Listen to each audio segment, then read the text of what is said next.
जिल्हाधिकारी कार्यालयासमोर भूमिपुत्र संघटनेतर्फे आमरण उपोषण सुरू आहे।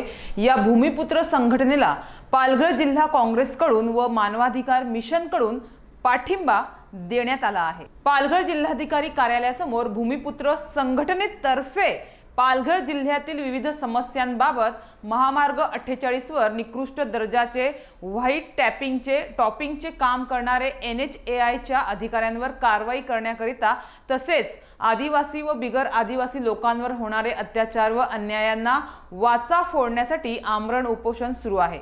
या संघटनेला पालघर जिल्हा काँग्रेसकडून व मानवाधिकार मिशनकडून पाठिंबा देण्यात आला। या संघटनेने ज्या समस्यांसाठी हे आंदोलन पुकारलं आहे ते समाज हितासाठी आहे, त्यामुळे या भूमिपुत्र संघटनेला आमचा पूर्ण पाठिंबा असल्याचं यावेळी पालघर जिल्हा काँग्रेस व मानवाधिकार मिशनकडून सांगण्यात आले।